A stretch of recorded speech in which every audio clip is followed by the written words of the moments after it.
What if the people who claim to love you, never really saw you at all? That question echoed in my head as I stepped through the side gate of my parents' backyard in suburban Austin, Texas. I was exactly 21 minutes late on purpose, not to make a scene, just enough to avoid the suffocating hugs, the tight-lipped smiles, the inevitable first question from my aunt, still single Aisha. The air smelled like grilled shrimp skewers and money-expensive candles from Emily's registry, burning on every table. Twinkle lights lined the fence like they were trying to make the evening sparkle, even if the love in the air felt more filtered than real. Emily, my younger sister, was the star of the night. Her engagement dinner, her moment, her curated perfection in champagne silk and a ring big enough to cast a shadow across the entire patio. I wore black, not out of defiance, just because it was simple, comfortable, non-threatening, and apparently offensive. "Oh, you look cozy," Emily said the moment she floated over. Her voice sugary sweet, but her eyes flicked up and down my outfit like it was something she needed to write a Yelp review about. "You've always had such simple taste." I smiled, tight, practiced, unbothered on the outside. "Good to see you too," I replied, slipping past her toward the table, the one they made sure was full before I arrived. The only open chair was half a seat between Uncle Marcus, who smelled like old cigars and strong opinions, and a planter full of lavender no one had trimmed since spring. I sat. I nodded. I made small talk while sipping still water and watching them toast with sparkling rosé. The table buzzed with news of Emily's new job at the PR firm, of her fiancé's upcoming promotion, of our cousin Deja's pregnancy. Finally, a real family woman, our aunt declared. No one asked me anything, not even a polite "what's new?" They never did. For them, my life was a blurry afterthought. The older sister who never brought a date, the tech girl who moved away and stopped posting updates, the one who always sent expensive gifts but never explained how she could afford them.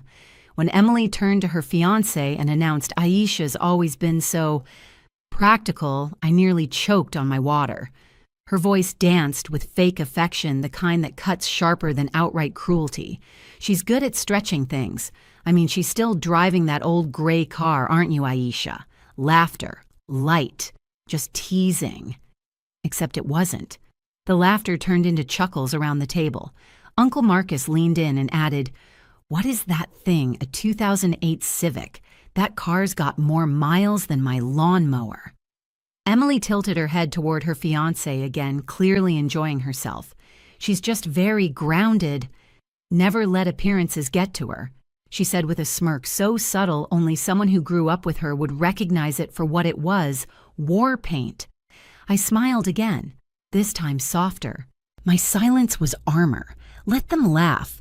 Let them keep writing their little narrative, the one where I was the frugal older sister with no Instagrammable life and no +1 at holidays. Let them believe I'd settled for less. I wasn't here to prove anything. But fate had other plans. Just as the servers began clearing dinner plates, Emily's fiancé leaned across the table. His tone was casual, curious, almost absent-minded. "Hey, Aisha, this is random," he said, glancing up with a fork still in hand, "but last weekend in St. Bart's, we saw this Gulf Stream on the tarmac. Jet had something like Vance Capital on the side." Then he looked at me, squinting just slightly. "Any chance you know anything about that?"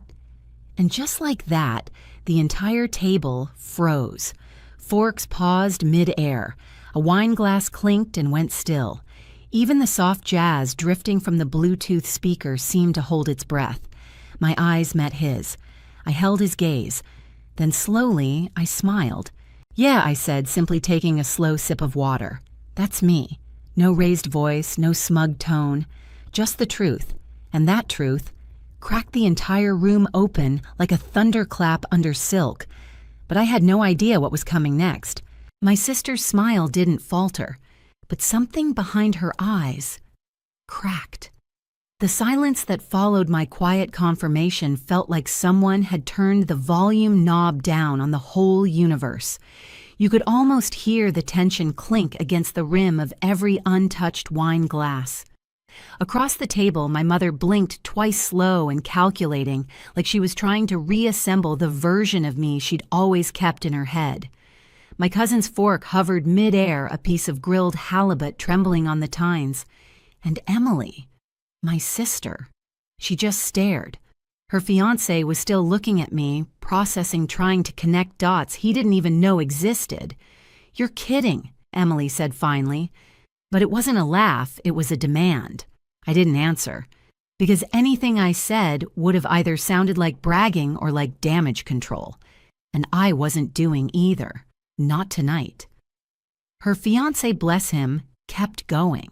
"I'm pretty sure I read something about Vance Capital acquiring Eastern Freight last year," he said slowly, eyes narrowing. "That was you." The way he said "you" like he was speaking to a stranger, he suddenly realized he underestimated, sent an unexpected pulse of satisfaction through me. I gave him a half nod. "That deal's old news." Another beat. And then Emily laughed. Not joyfully, not kindly. She laughed the way someone laughs when the spotlight slipped off their face. Too loud, too forced. "She's joking," she said to the table. "Right." The table didn't respond. No one knew how to. The air felt heavier now, like it had thickened with all the things they never bothered to ask, all the assumptions they'd built around my silence, all the stories they told themselves to make sense of why I didn't look successful in the way they understood success. "You've always been independent," my mom said.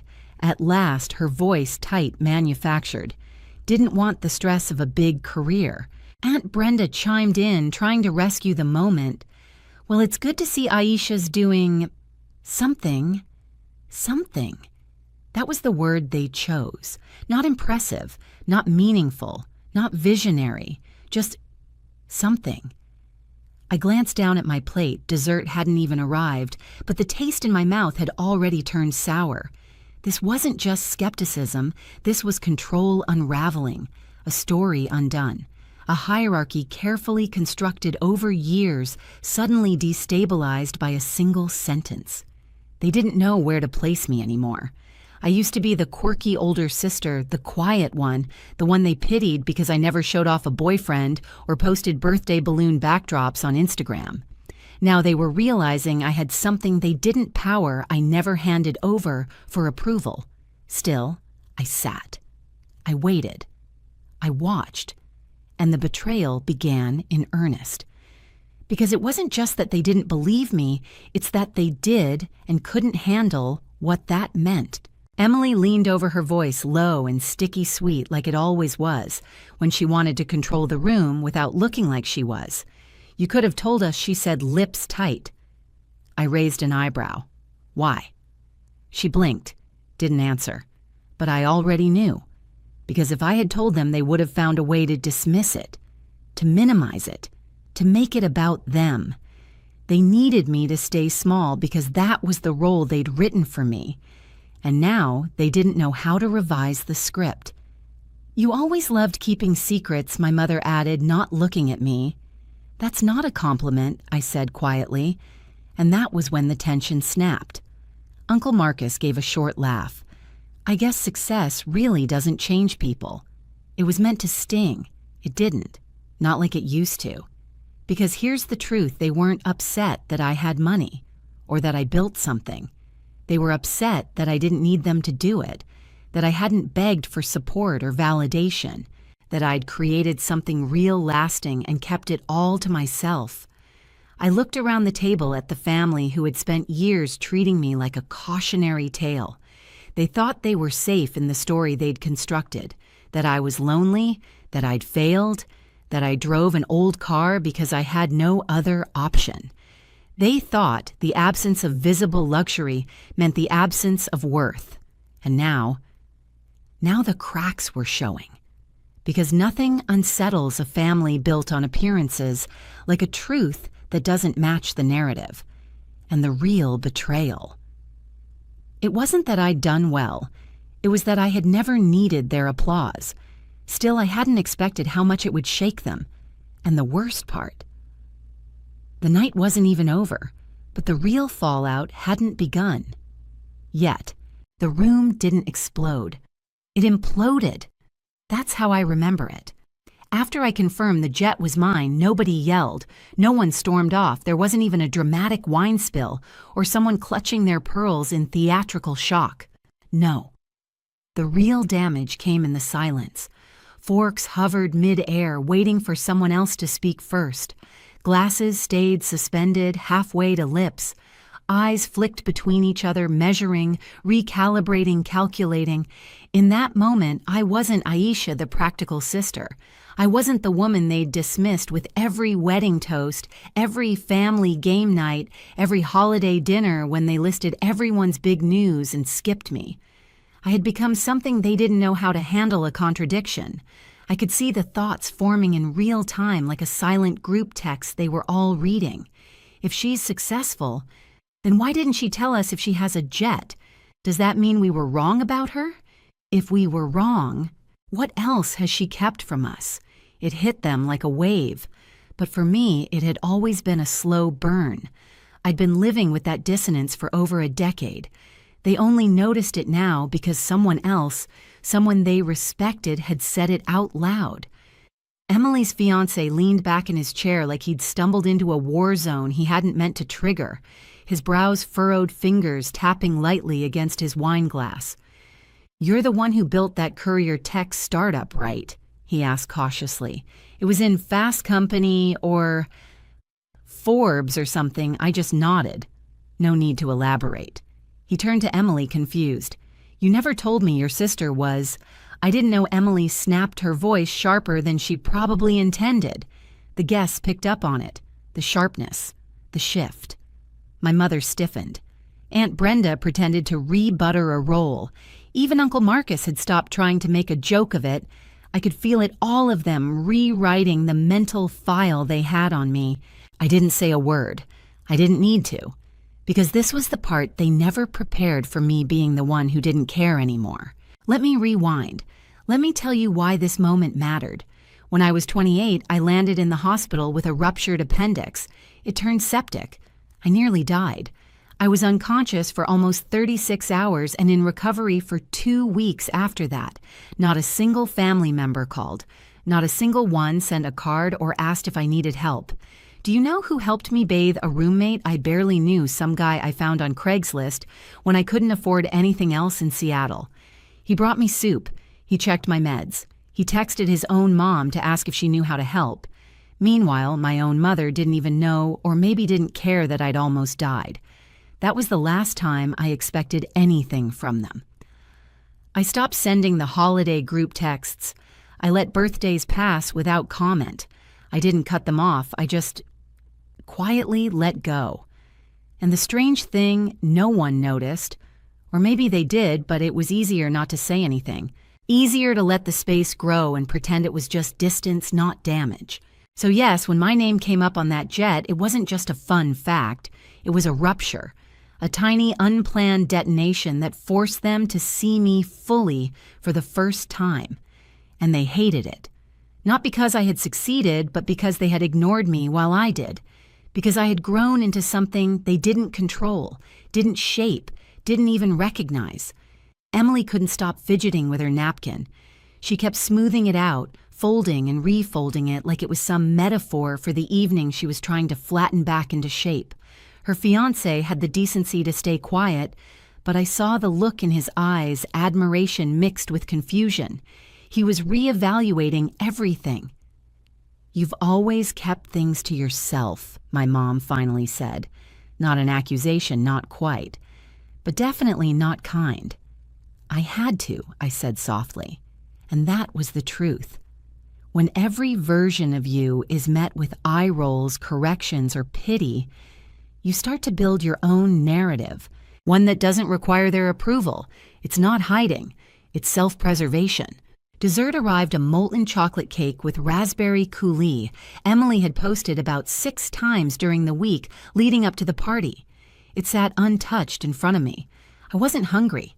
I was done pretending to be full in a room that had only ever fed me crumbs. "I have an early flight," I said as I stood folding my napkin slowly.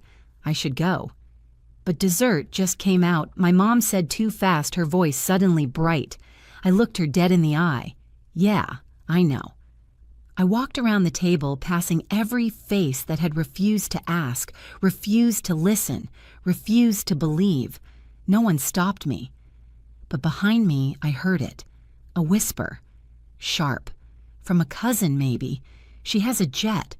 It wasn't envy in their voices. It was disorientation.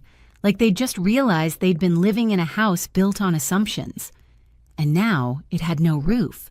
Outside, the air was cooler, quieter. The buzz of cicadas replaced the hum of fake compliments and fragile egos. I walked back to my old Honda, the one they all laughed about. It still ran like a dream, and that night it carried me home without a single hitch. I didn't look back, because something in me had shifted, and I was about to find out what that silence left behind would turn into next. But I wasn't done surprising them yet. I didn't disappear. I just went where no one was looking. After I left the engagement dinner, I didn't cry. I didn't scream. I didn't even call a friend to vent. I just drove, windows down, wind in my hair, the Honda's old speakers crackling with static, and an 80s R&B station I didn't have the energy to change. They thought that was the ending, that me walking away meant I was done. But really, that was the middle. The real beginning started 12 years earlier when I left home at 22 with a duffel bag, $2,000 in savings, and no backup plan. They said I was being dramatic, said I'd come to my senses and move back after a few months. I didn't. I moved to Seattle and stayed in a shared basement with no windows. I made instant noodles in a kettle and washed my clothes at a laundromat that always smelled like bleach and disappointment. I took job after job, temping customer service, digital freelance work nobody cared about. And then one night, hungry and exhausted, I opened my laptop and started coding. Nothing fancy, just a simple tool for independent couriers who needed a way to track and deliver without paying enterprise fees. I didn't even give it a name. I didn't know then that line by line I was building something that would change everything. I didn't become successful the way they imagined. There was no viral moment. No big investor sweep in, no flashy headline or tech conference reveal. There was just grit. Sleep-deprived, bone-deep, nobody's coming to save you grit. Some nights I cried into the keyboard. Other nights I drank coffee until 4 a.m. and woke up 2 hours later for my shift at a call center that docked your pay if you were late by even 30 seconds. But I kept building. And eventually, 3 years in a logistics company in Singapore emailed me. Asked if I'd ever considered scaling the product. I hadn't, but I did. I spent the next 2 years negotiating deals over Zoom calls while using a $19 webcam. I bootstrapped. I pitched. I took meetings from bathrooms when my roommates were too loud for me to focus. And eventually, it grew. We launched the full platform. We got attention, a seed round, a Series A. By 35, I was CEO of a logistics company with global clients and a valuation that could make anyone's head spin. But I didn't buy a mansion. I didn't post my wins online. I didn't even upgrade my car. Because somewhere along the way, I stopped needing to prove anything. Not to them, not to anyone. Still, I kept showing up. Not because I needed their acceptance, but because I wanted to believe something could change. That if I just gave a little more, remembered their birthdays, paid for dinner, sent my niece a laptop for college, they'd look at me differently. They never did. In fact, the more I gave, the more suspicious they became. One year, I quietly offered to help with Emily's student loan debt. She told the entire family I was trying to buy her love. That's when it hit me. It didn't matter how generous I was. In their minds, generosity from me always had strings, because that's how they operated. So I stopped offering, and I started protecting my peace, like it was the only thing I had left. And then came the hospital, the appendix, the sepsis, the near-death moment that should have been a wake-up call. But it wasn't. Not for them. Not a single message. Not a single check-in. I could have died, and they wouldn't have known. Or worse, they would have known and still stayed silent. That's the kind of betrayal that doesn't scream. It seeps. It stains. It tells you without ever saying the words, you don't matter enough. And when you survive, that you change, not into someone colder, but into someone wiser, someone who no longer bends herself into shapes that people find more convenient to accept, someone who doesn't explain why she left or what she built or who she had to become along the way. You just show up one day with the receipts in silence. And that's what they saw at the dinner. They weren't looking at me. They were looking at the version of themselves that ignored me. And for the first time, they didn't like what they saw. That night, when I got home, I opened my email and saw a message from a venture partner in New York. They wanted to bring me on as a board advisor for a new sustainability logistics initiative.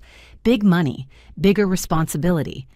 I stared at the offer and realized I didn't need it, but I wanted it. Not to impress anyone, but to keep building something that couldn't be erased, belittled, or boxed into their version of me. Because I hadn't just built a company. I'd built me, and I wasn't done growing yet, but what came next, even I didn't expect it. When the silence broke, it wasn't a reconciliation, it was a scramble. The next morning, my phone buzzed just after 8 a.m., a name I didn't expect. Ethan, Emily's fiancé. A single message, short but loaded. Sorry if that was awkward last night. Didn't mean to put you on the spot. Just respect what you've done. A lot. I stared at it for a while. Not because I didn't know what to say, but because I did. Thanks. I'm used to awkward. That was just clarity. He read it instantly, replied with a thumbs up. That was enough. And honestly, it meant more than anything my family had ever said to me. Because it was clean. No subtext, no control. Just a simple acknowledgement from someone who didn't have history to untangle. It shouldn't have mattered, but it did. Because the validation didn't come from a bloodline. It came from someone who saw me as I was not, as I had been edited to appear. By noon, the rest followed. My cousin Taylor, who hadn't spoken to me since she borrowed money for a business idea, I gently declined, suddenly texted, "Hey stranger, let's catch up soon, coffee on me." Then came Aunt Brenda's message. Thinking about you today.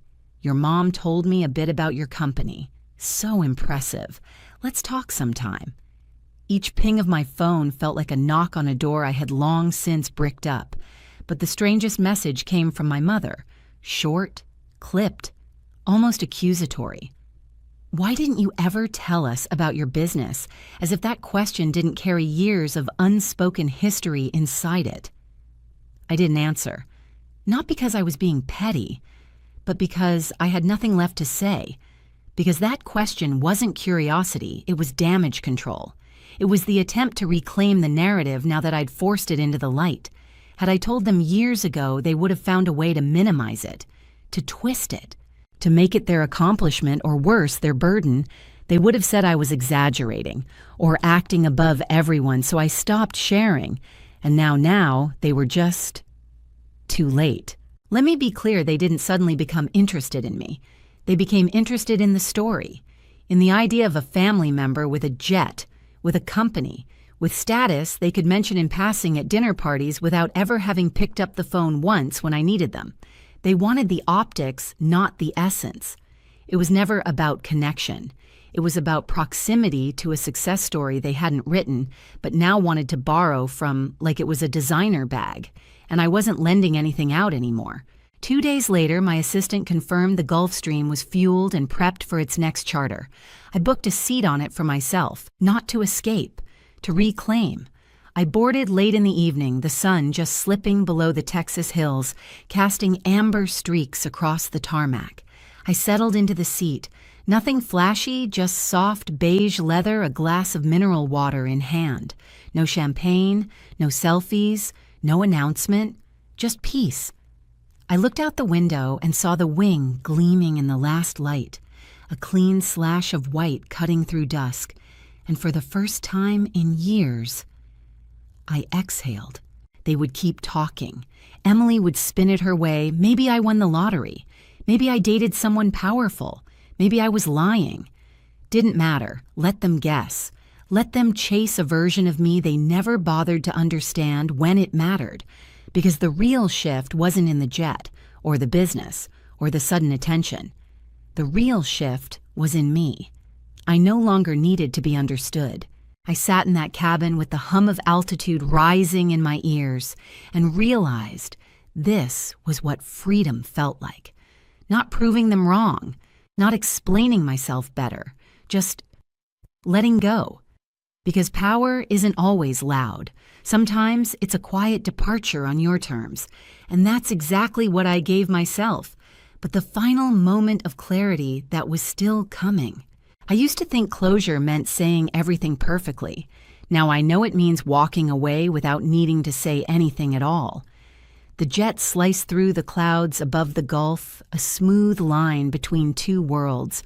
One I was leaving and one I finally claimed as mine. I sat with my legs crossed, laptop closed, no music, no distraction, just sky, just silence.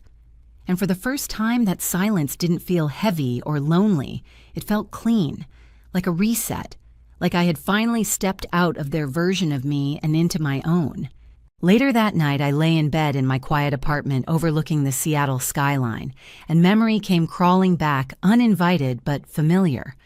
I remembered being 12, sitting on the back steps during Emily's birthday party, the one just for her friends.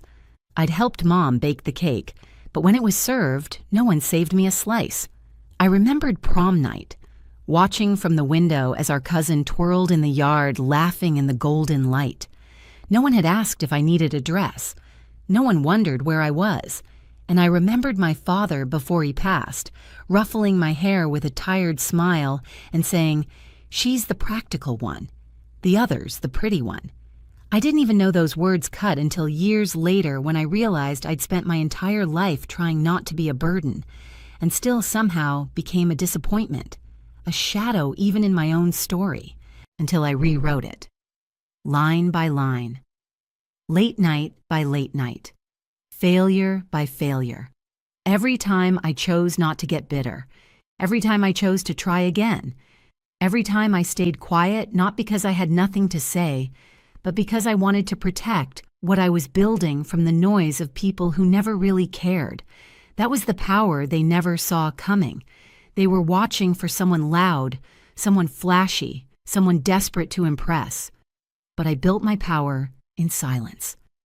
And by the time they noticed I didn't need their attention, the next week I received 3 more messages. My mother again. "Let's talk soon. I feel like we've grown apart." My cousin Deja. "Everyone's saying you're some kind of tech genius. Come to brunch next weekend." Even Emily 2 days later. About the other night. "Maybe we should have a real conversation. I'd like that." I didn't reply. Not because I hated them, but because the version of me that needed their invitation no longer existed. That Sunday, while walking through Pike Place Market, I passed a street artist sketching faceless portraits. He looked up and asked if I wanted one done. I said no with a smile, because I'd spent too many years letting other people sketch their versions of me. And finally, I knew who I was. I was the woman who didn't have to explain why she left, or how she built something from nothing, or why she never corrected their assumptions. Because when you know your worth, you don't shout it. You live it. I don't hate my family. I just stopped letting them define me. They'll keep talking, rewriting, reframing. They'll say I changed. They'll say I forgot where I came from. Some will whisper I've become arrogant. Others will insist I was always a little different. Let them. Because I'm no longer answering to their version of me. I live in rooms they'll never enter. I make decisions they'll never understand. And I carry a peace they'll never feel because they're too busy chasing the image. And that night at the engagement dinner, that wasn't revenge. That wasn't a performance. That was truth. Quiet, undeniable truth. Delivered not by me, but by someone they wanted to believe. The irony still makes me smile, because they never would have heard it from me, but from him, from Ethan. It became real, not because it was said louder, but because it was finally in a voice they trusted. And that's okay, because I didn't need the last word. I just needed my own peace, and I found it. So now I leave you with this. Sometimes the most radical thing you can do is live fully on your terms, not to prove them wrong, not to win them back, just to be free. Because closure. It's not the big speech. It's not the confrontation. It's the quiet click of the door behind you, not slammed, just shut. It's a one-way ticket on a jet they didn't know you owned. It's saying nothing and letting the silence do the rest. Have you ever faced something like this? Share your story below, and don't forget to like and subscribe, because some of us were never lost. We were just building in the dark.